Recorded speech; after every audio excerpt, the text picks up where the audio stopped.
अध्यात्म है आत्मनिष्ठा, शरीर निष्ठा का त्याग।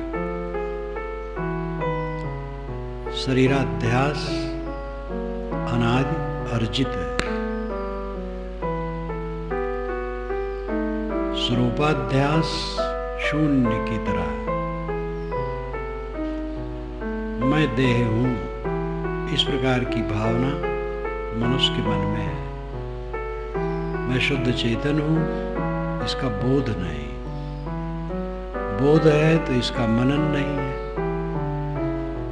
एक बोध का अर्थ होता है जानकारी और एक बोध का अर्थ होता है चरितार्थता, उस दशा में रहना।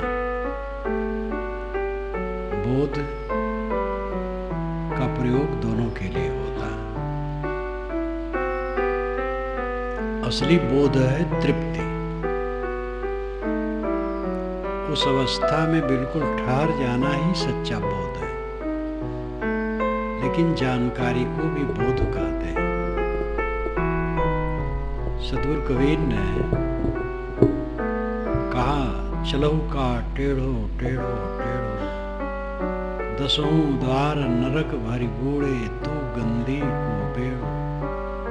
फूटे नयन हृदय नहीं सूझे, मति एको नहीं जानी। काम क्रोध तृष्णा के माथे, बूढ़ मुए बिन पानी। जो जारे तन भस्म होए धुरी, काढ़े किरमिट खाई। सीकर स्वान काग का भोजन, तन की है बड़ाई। चेत न देख मुग्ध नर बोरे, तुहि ते काल न दूरी। कोटिन जतन करो यह तन की, अंत अवस्था धूरी। बालू के घरवा में बैठे, चेतत नाही अयाना। कहीं कबीर एक राम भजे बिन, बूढ़े बहुत सयाना। इस पूरे पद में सद्गुरु ने देह की असाधता को बताया है। अवंत में राम का स्मरण बताया। राम और काम ये दोनों आमने सामने। राम स्वयं है और काम बाहर की ललक है। देह बाहरी है, आत्मा भीतरी है। चलो का टेढ़ो टेढ़ो टेढ़ो, का टेढ़े टेढ़े चलते हो? किसका अहंकार है तुम्हें? शरीर के एक एक अंग में अहंकार होता है। बाल में, मस्तक में, आंखों में, दांतों में, कान में, गले में, छाती में, पेट में, नितंब में, पैर में, घुटने में, पीठ में, उंगलियों में, नखों में। एक एक अंग में अध्यास है,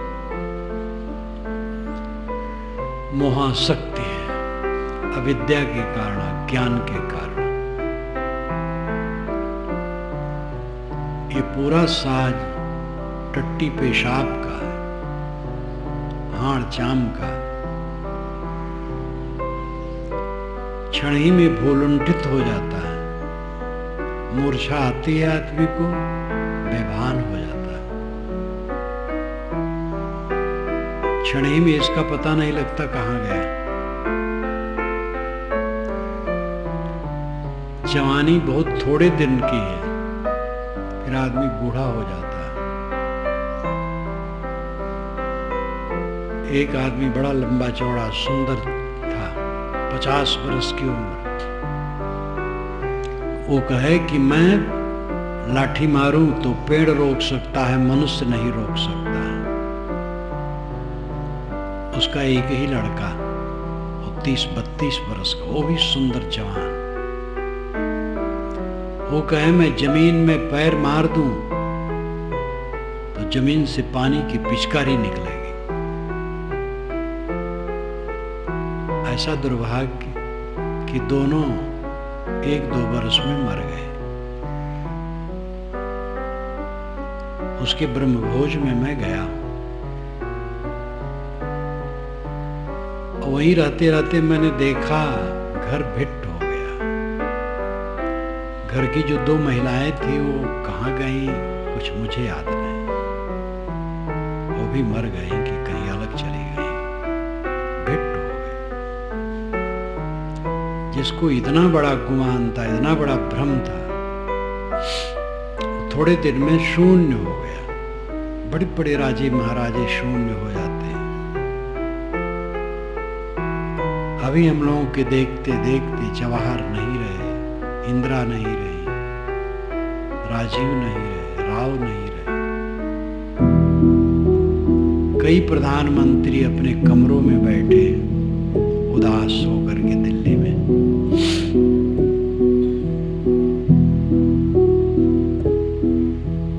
किस चीज का अहंकार है? क्यों टेढ़े टेढ़े होके चलते हो? किसका धन रहता है, किसका जन रहता है, किसका तन रहता है? सब कुछ नश्वर है। चारों तरफ माटी का धूह है, गर्दा गुब्बार की मीनार की तरह है। ये शरीर धूल का धूह है। मकान, चीजें सब धूल धूल धूल, और कुछ दिन में सब धूल हो जाएगा। और इसी धूल में से फिर निर्मित होकर के विविध वस्तुएं बन जाएंगी। धूल में ही निर्माण और विनाश निरंतर चलता है। इसमें आपका क्या है? किस चीज का अहंकार करते हो? दिल्ली में कई बार प्रसंग पड़ता है, एक जगह से दूसरी जगह जा रहा हूं, लंबी लंबी फैक्ट्रियों की चार दीवारी। मैं पूछता हूं भाई ये क्या है? महाराज ये फैक्ट्री थी, बंद है बहुत दिनों से। कलकत्ता में तो फैक्ट्रियों का घर। कई बार उधर जब निकलता था पहले, अब तो ऐसा नहीं आता जाता। बड़ी बड़ी फैक्ट्रियां सूनी सानी पड़ी। नए नए खेतों में बड़ी बड़ी फैक्ट्रियां बन गई। जिनके हंगामों से थे आबाद वीराने कभी, शहर उनके मिट गए, आबादियां बन हो गई। जिनकी गहमागहमी से निर्जन शहर बन गया था, उनके शहर मिट गए और आबादियां बन हो गई। जेत सरकार का जेतवन अनाथ पिंडक ने खरीद करके तथागत बुद्ध के लिए विहार बनाया था, आश्रम बनाया था। ये जेतवन अयोध्या से उत्तर और थोड़ा सा पश्चिम कोण पर 100-150 किलोमीटर पर है। श्रावस्ती, तो श्रावस्ती जिला हो गया। जेत सरकार से उसने कहा कि आपका जेतवन उपवन था, राजा का बहुत प्रिय उपवन, इसको आप मुझे दे दें, मैं आश्रम बनाना चाहता हूं तथागत बुद्ध के लिए। उसने कहा इसमें असरफियां बिछा दो बराबर, तो चाहे दे नहीं तो नहीं देंगे। उसने तो मजाक किया था कि कौन ऐसा मूर्ख होगा असरफियां बिछाएगा। वो असरफियां बिछाने को तैयार हो गए। तब फिर मुकर गया हो कि नहीं दूंगा, तो उसमें कोर्ट में मुकदमा ले गया। तो जज ने कहा जब आप कहें तो आपको देना पड़ेगा। जज सदैव ऊंचा रहा है सबसे। सरकार पे का भी निर्णय जज करता, पहले भी आज भी। सरकार मुकदमे में फंस जाती है, जज निर्णय करता है, सरकार हार भी जाती है। वो जेतवन बिहार बना। वो इंसान आज से 1400 वर्ष पूर्व जब आए चीन से, तो जेतवन भी आबाद था तभी, आज भी है। अब तो सरकार के संरक्षण में है और व्यवस्था है, केवल दर्शनार्थियों के लिए है, उसमें कोई निर्माण नहीं। दीवारें मोटी मोटी हैं, आंगन है, सड़कें हैं, पुरानी ईंटें हैं, चेतवन के पास में जापान की रानी शायद है, उसने थाईलैंड की रानी है शायद, उसने बहुत विशाल आश्रम अभी बनवाया, अभी सैकड़ों एकड़ जमीन में। वहाँ खेत था, हम लोग जाते थे, खेत था, वो सब हो गया। जेतवन बियाबा कुशीनारा में जहाँ तथागत बुद्ध ने शरीर छोड़ा था, गोरखपुर से उत्तर और पूर्व कोण पर है।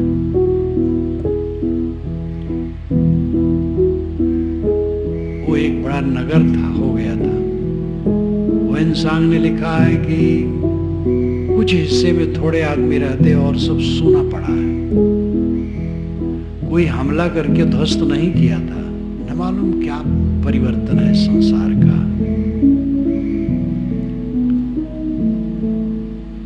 जिनके हंगामों से थे आबाद वीराने कभी, शहर उनके मिट गए, आबादियां बंद हो गई। काल सब कुछ को निरंतर खाता है। किस चीज का अहंकार है? तत्व विवेक जिसके चित्त में होता है उसका अहंकार मिटता है, नहीं तो नशा चढ़ा रहता है। चलो का टेढ़ो टेढ़ो टेढ़ो, दसों द्वार नरक परिपूरे, तू गंदी टेढ़ो। दसों दरवाजों से संबलित शरीर नरक से भरा डूबा। साहब ने 10 द्वार बारंबार कहा, यानी कल उपनिषद में 11 द्वार, गीता में 9 द्वार कहा है। 9 द्वारे पूरे देही।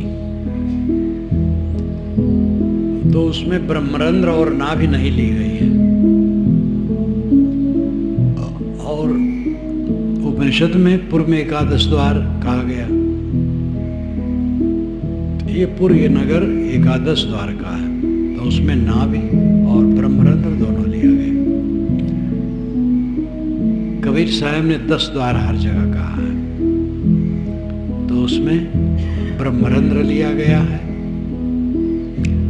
सिर में तालमूल जो है, और 9 द्वार जो खुले, मुख, टट्टी पेशाब की जगह, ये 3, और 2 आंखें, 2 कान, 2 नाक के चित्र।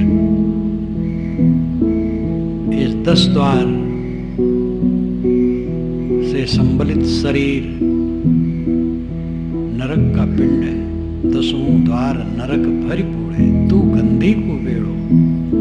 गंदगी के जहाज तो ठो रहा है रात दिन। जो आध्यात्मिक साधना नहीं करता वो क्या करता है? टट्टी पेशाब का कारखाना चला रहा है। जैसे कपड़ा बुनने का कारखाना, बर्तन बनाने का कारखाना, अनेक कारखाने होते हैं। इंसान क्या करता है? खाता है, पीता है, टट्टी पेशाब का कारखाना बनाता है। इसमें टट्टी बनती है, पेशाब बनती है, बस यही कारखाना चला रहा है। जीवन भर टट्टी पेशाब बनाने कारखाना चला रहा है। अगर आध्यात्मिक साधना नहीं करता है तो यही मेहतर का काम कर रहा है। मेहतर तो धोता है, लेकिन हम टट्टी पेशाब बनाते और निकालते हैं। अगर आध्यात्मिक काम कर रहा है तो सही है।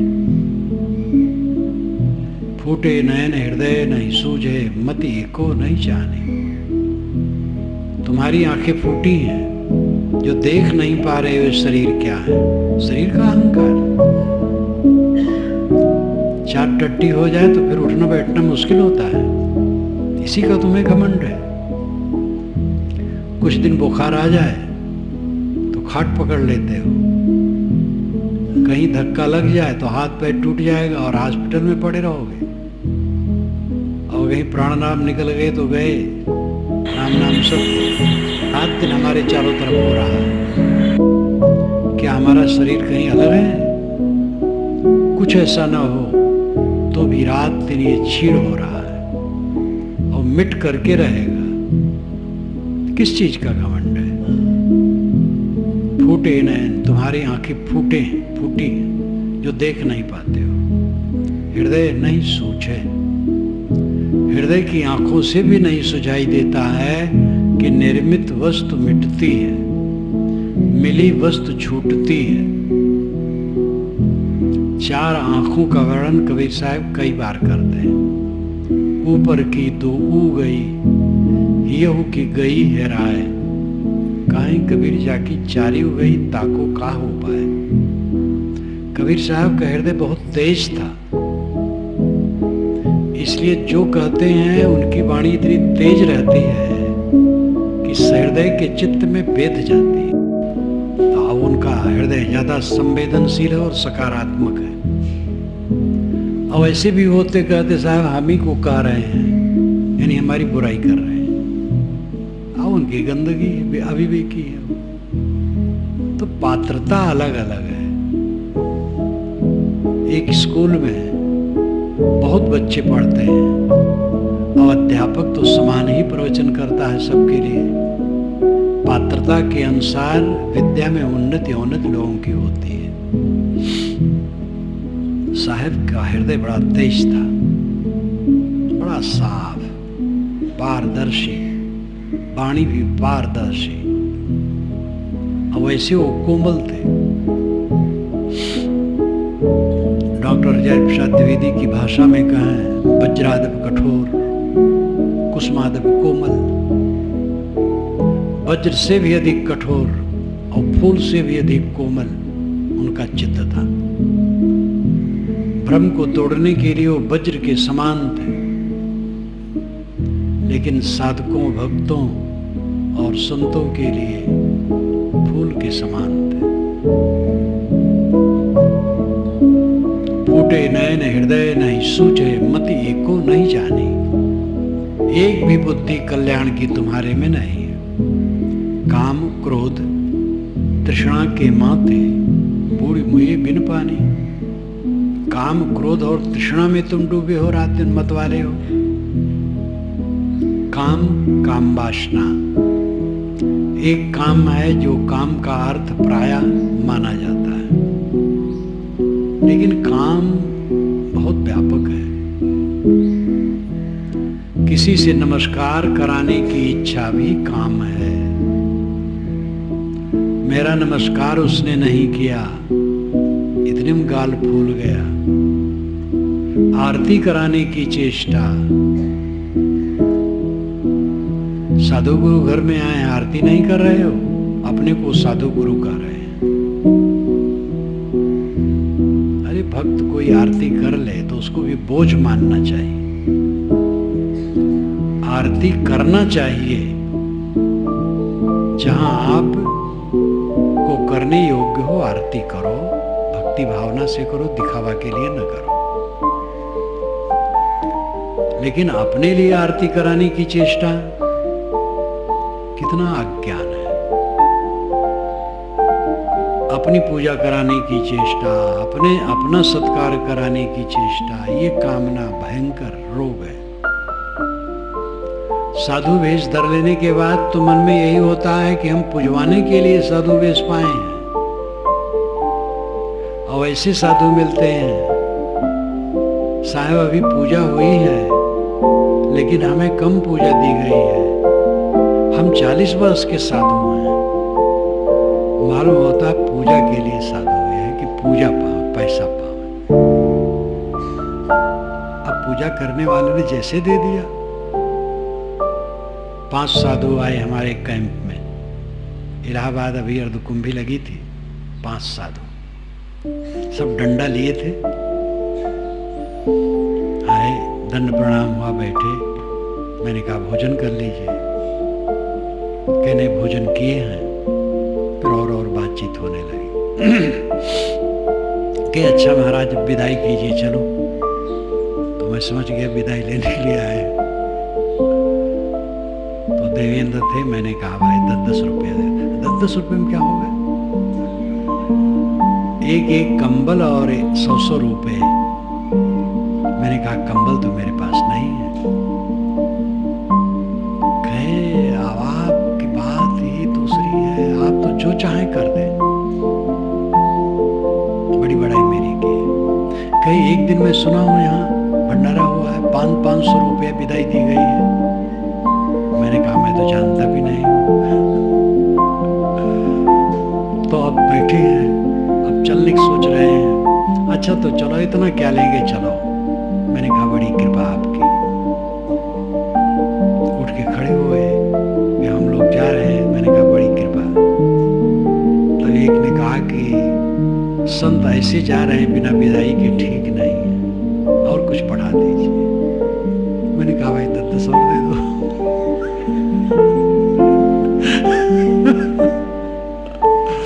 तो ले लिए चले। क्या रस है साधु होने, क्या रस है। ऐसे लोग भ्रम पैदा करते हैं समाज में कि ऐसे साधु होते हैं। अब बड़े बड़े साधु नामधारी जो चमत्कारी बाबा और धूर्ता और ठगाई बेईमानी करते हैं और जालसाजी, बाहर कुछ भीतर कुछ, एक नहीं अनेक हैं। प्रसिद्धों में तो वही छाए हैं, कहीं यहाँ कुकर्म कहीं वहाँ कुकर्म, पकड़े भी जाते हैं, जेल भी जाते हैं, ऐसा भी हो जाता है, सारा कुकर्म चलता है। तो समझते हैं साधु सब ऐसे ही। अभी याद नहीं है किस शहर में था, तो उन अपने बच्चों को लेकर के वो आए मिलने के लिए, शायद काठमांडू की बात है।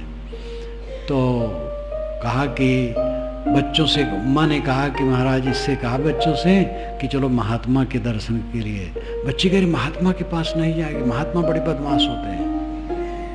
तो टीवी में देखा था, तो बदमाश महात्मा का सब पर्दाफाश हुआ था। अब टीवी में कौन आता बदमाश महात्मा का पर्दाफाश आएगा, विवेकवान को तो दिखाते नहीं है, जो पर्दाफाश कराने वाले होते हैं। तो महात्मा बहुत बदमाश होते हैं। अरे कहे तू टीवी में देख के भ्रम कर लिया है, महात्मा अच्छे होते हैं, वो गलत थे। तो समझा के लाया। तो बैठा सामने, 7-8 वर्ष की उम्र रही होगी, 2-3 बच्चे थे, ऐसे 12 के अंदर थे सब। तो काम, जो मुख्य काम भोग है, वो तो है ही धारा है।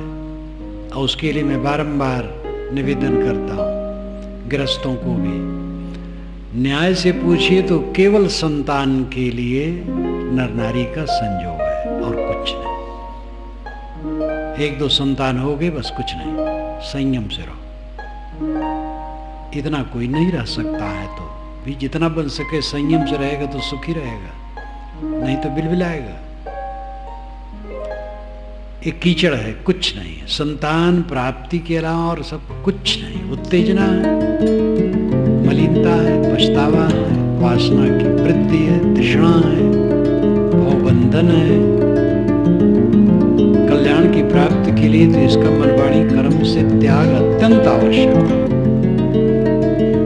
लेकिन और जो कामनाएं हैं, वो सब कामनाएं चाल है। सारी कामनाओं का त्याग, निष्काम होकर के रहो, काम करो, काम करो, उसमें जो फल मिले उपयोग करो। बहुत कामना करने से थोड़े लाभ होगा। कोई काम करते हो, 10,000 की आमदनी है, 50,000 की कल्पना करो तो उसमें 50,000 हो जाएगा। मेहनत करो, मेहनत में अपने आप फल आता है। कामना करना एक भावुकता है, और योजना बनाना पड़ता है। काम, क्रोध, काम के बाद क्रोध तो आना है, क्योंकि काम सफल होता नहीं हर जगह, बस क्रोध आएगा। जहां आपको लगेगा कि मेरी इज्जत नहीं हुई है, बस क्रोध आ जाएगा।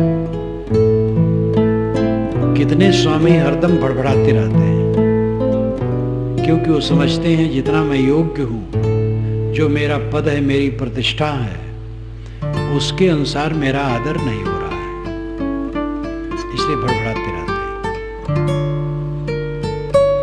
काम सफल नहीं होता है तो क्रोध आता है। इन्हीं इच्छाएं पूरी नहीं हुई, मन के विरुद्ध हुआ, बस क्रोध भभक पड़ा। और अगर कामनाएं पूरी हुई तो तृष्णा बढ़ी। काम क्रोध तृष्णा के माते। काम से क्रोध बढ़ता है और काम से तृष्णा बढ़ती है। काम सफल नहीं होता है तो क्रोध बढ़ता है, और काम सफल होता है तो तृष्णा बढ़ती है। काम यानी कामना। जो हम कामना रखे हैं, उस कामना में जब कोई बाधा पड़ती है तो क्रोध आता है, और वो कामना अगर पूरी होती है तो तृष्णा बढ़ती है। इसी में जीव माता है, काम क्रोध तृष्णा के माते। इसी में काम करना है, खेती करना है, व्यवसाय करना है, नौकरी करना है, कला का काम है, मजदूरी का काम है। पेट धंधा के लिए तो कुछ करना पड़ेगा,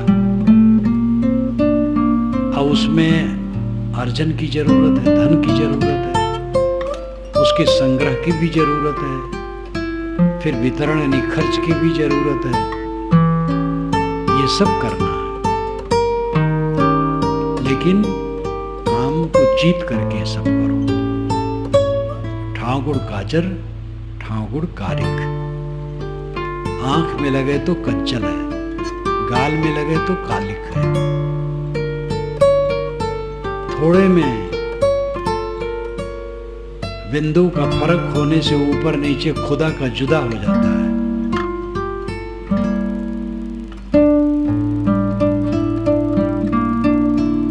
अपनी वृत्ति लोभ मोह में हो गई तो बंधन हो जाता है। लोभ मोह में से रहित है तो मोक्ष है। जो अनासक्त पुरुष हैं वो विरूपी पैसे प्रयोग करते हैं।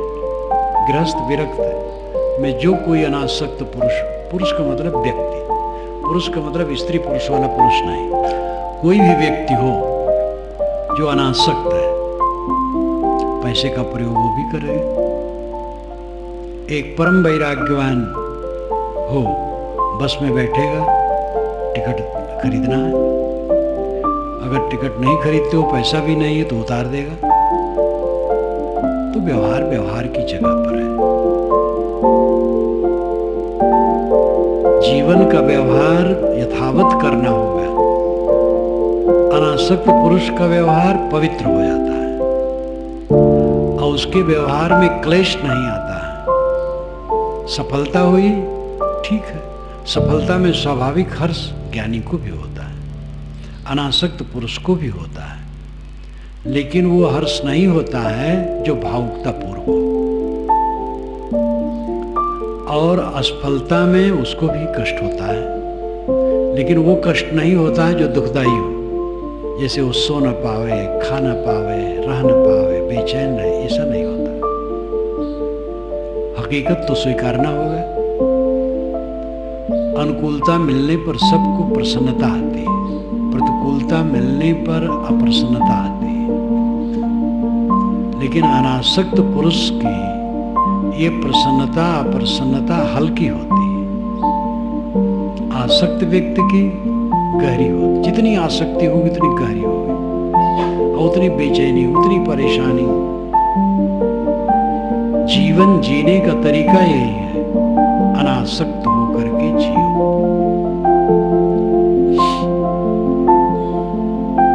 उपासना पद्धति कोई हो, अनासक्ति न होने से कोई उपासना सफल नहीं होती।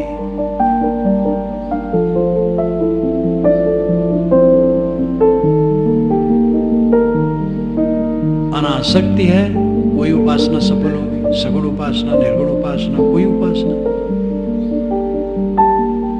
इष्ट हम अलग इष्ट मानते हैं, श्री राम को, श्री कृष्ण को, शिव को, कबीर को, बुद्ध को, किसी महापुरुष को इष्ट मानते हैं और उनमें मन लगाना है।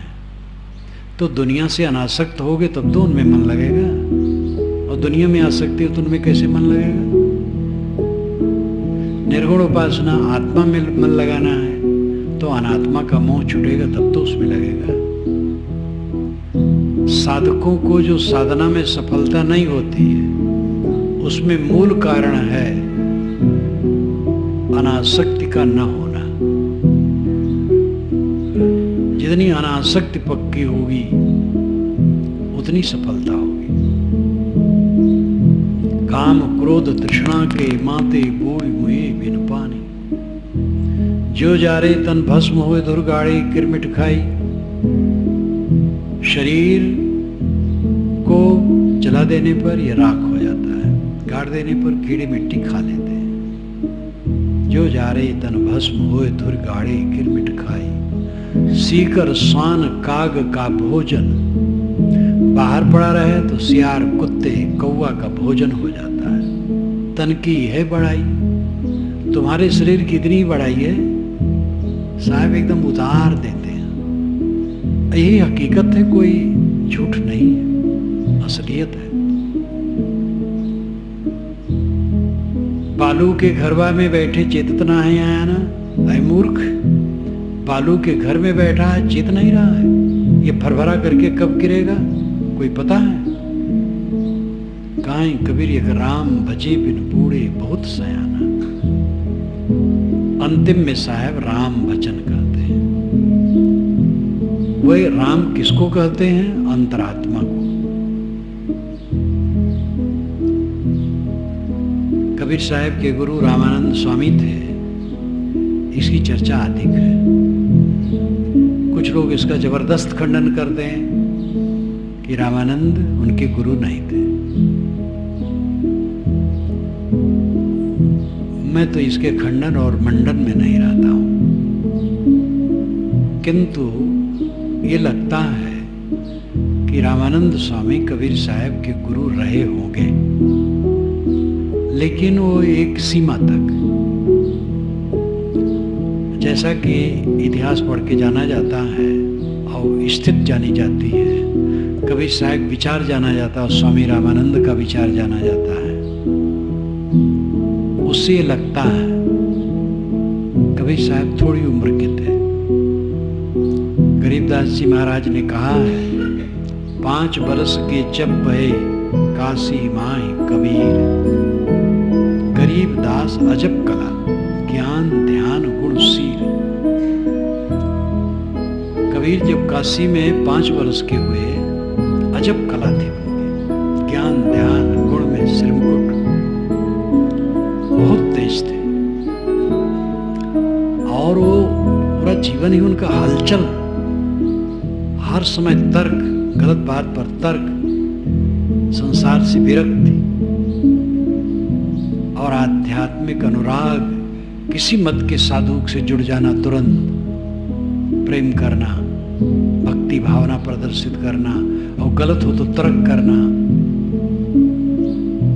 इसी दरम्यान में और बड़े हुए, तरुणाई आई तो लोगों ने कहा कि जब आप इस प्रकार अनुराग वाले हैं तो कहीं गुरु की शरण में जाना चाहिए।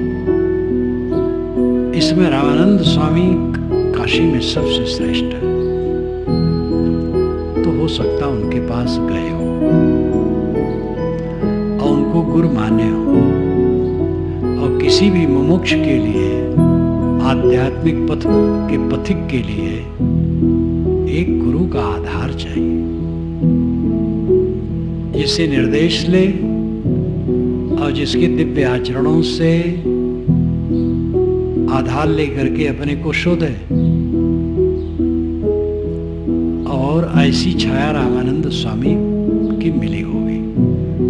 विचार तो उतने नहीं मिलते थे, लेकिन आचार तो मिलते ही रहे होंगे। रामानंद स्वामी वैरागवान पुरुष थे, तो रामानंद स्वामी उनके गुरु हो सकते हैं। वो सीढ़ी पर लेटे थे, वो पैर रख दिए, ये तो सब बनावटी है, तमाम बकवास लोग बना लेते हैं। रामानंद स्वामी दूसरे से उदार थे और जो वैदिक परंपरा के विद्वान थे उनसे ज्यादा उदार थे। और ये भी ऐतिहासिक लोग कहते हैं कि जब स्वामी रामानंद कबीर साहब से जुड़े हैं तो वे और उदार हो गए हैं, क्योंकि कबीर साहब के विचारों से वो प्रभावित हुए। अहमद शाह ने तो यही लिखा है, जिन्होंने बीजक का इंग्लिश में छंदोबद्ध अनुवाद किया है। आवाज से 110 वर्ष पूर्व आज से छपा है। दिल्ली से वो बराबर अब छप रहा है, लंबी भूमिका है। अब तो लखीन परियानी ने किया, अपने संस्थान से प्रकाशित है, पूरे बीजक का छंदोबद्ध इंग्लिश अनुवाद है। तो कबीर साहब का संपर्क पाकर स्वामी रामानंद और उदार हुए, सभी वर्ग के लोगों को लेने लगे। प्रामाणिक ग्रंथ बीजक में कबीर साहब की तरफ से रामानंद स्वामी के लिए केवल एक पंक्ति है, रामानंद राम रस माते काहे कबीर हम कहीं कहीं थाके। रामानंद राम रस में माते रहे।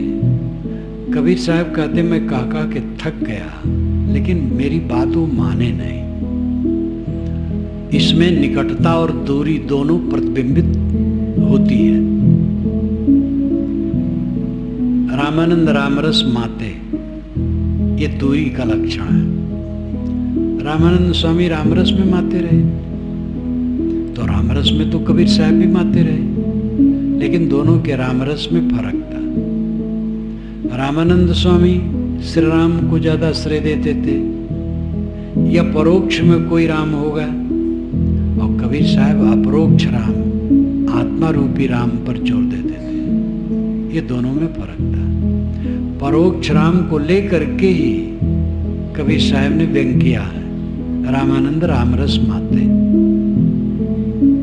ये विचारों का फर्क। और कहीं कबीर हम कहीं कहीं थाके, ये निकटता के वचन है, ये ध्यान देने योग्य है। कह के थकने का प्रयोग किसके साथ होता है? दूसरे के लिए नहीं होता है। पिता शराबी है और नहीं छोड़ रहा है। किसी ने लड़के से पूछा, तुम कहते नहीं हो इसको कि न पिए? पुत्र कहता है काके के थक गए, हजारों बार कहा, मानते नहीं। लड़के के लिए भी कहा जाता, काका के थक गए, सुधरता नहीं है। बड़ों और छोटों किसी के लिए भी इसका प्रयोग होता है। और अपने निकट के लोगों के लिए होता, दूर के लोगों के लिए नहीं होता है। दूर के लिए कोई काका के थकता नहीं है, अपने के लिए काका के थकता है। इसलिए रामानंद स्वामी और कबीर साहब की निकटता इस वचन से जाहिर होती है, और गुरु शिष्य का संबंध रहा होगा।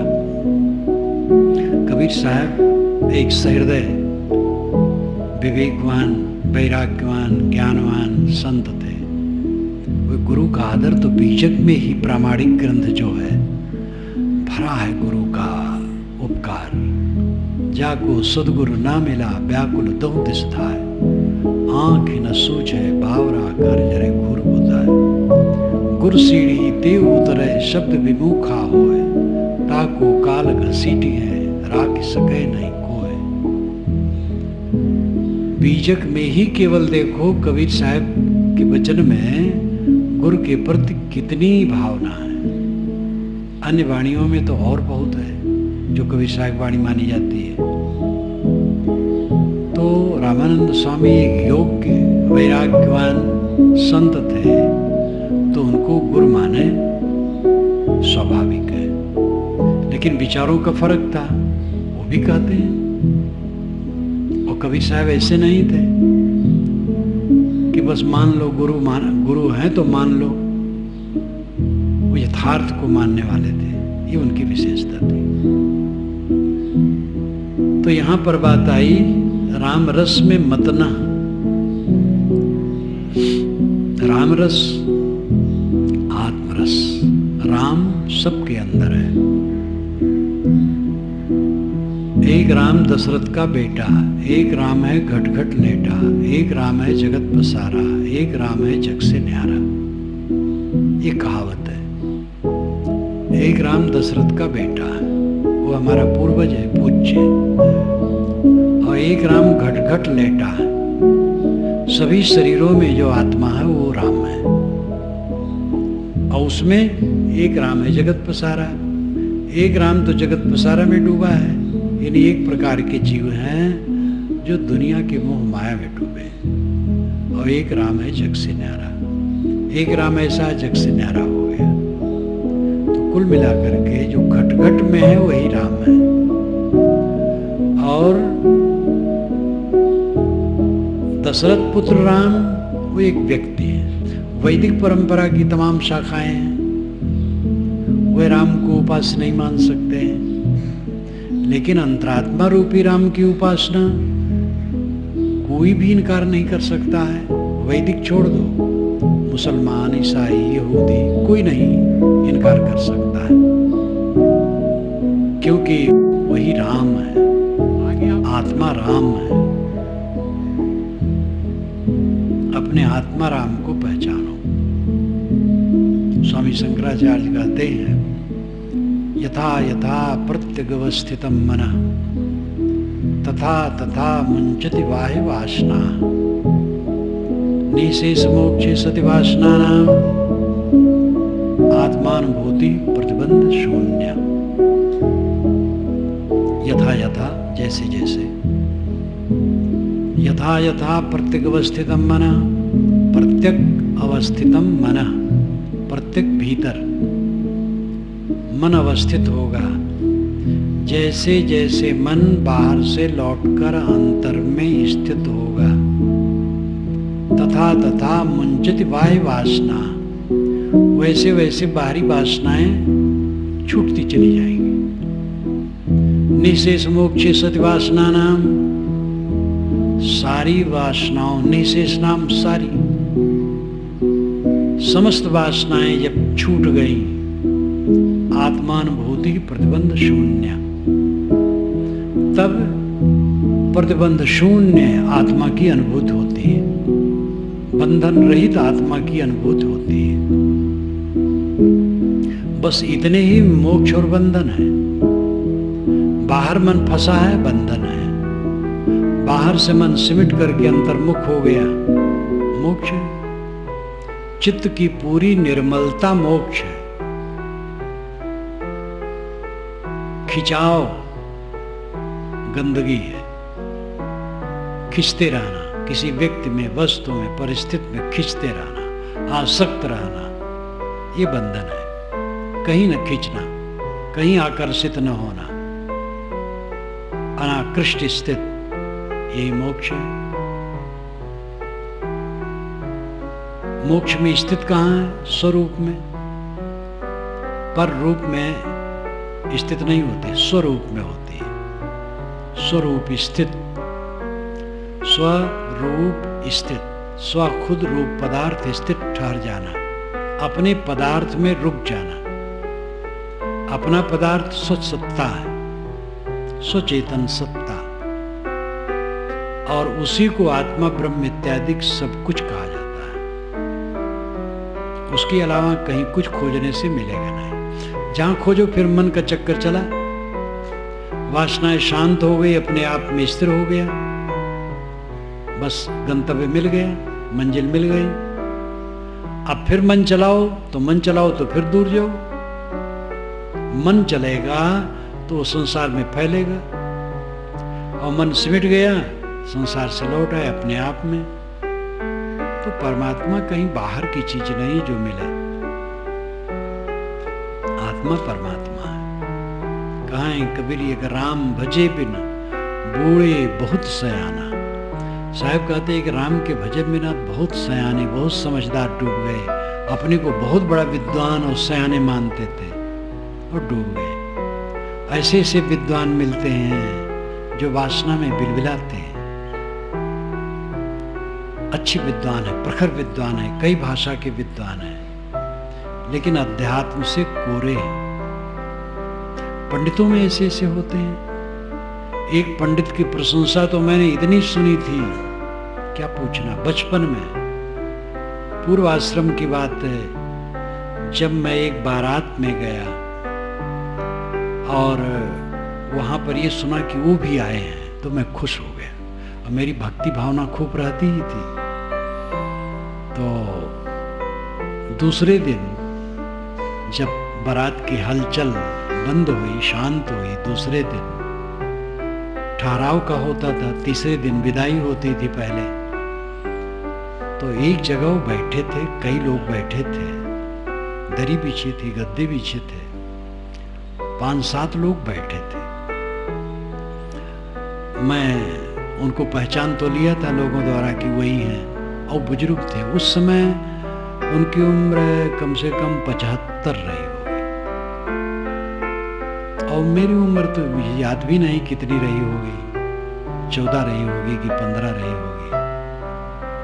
मैं भी बैठ गया, कई पंडित बैठे थे,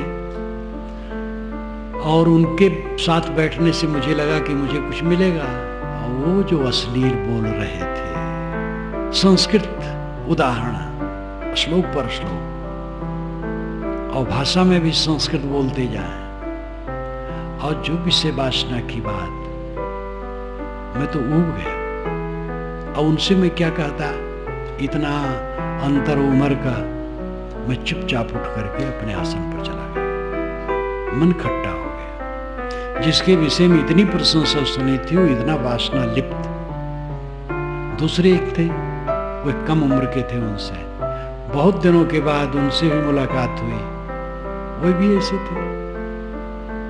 तो ऐसे ऐसे पंडित होते हैं जो वाणी की धारा है, वाग वैखरी, शब्दच्छरी, शास्त्र व्याख्यान कौशलम, वैदुषम विदुषाम मध्ये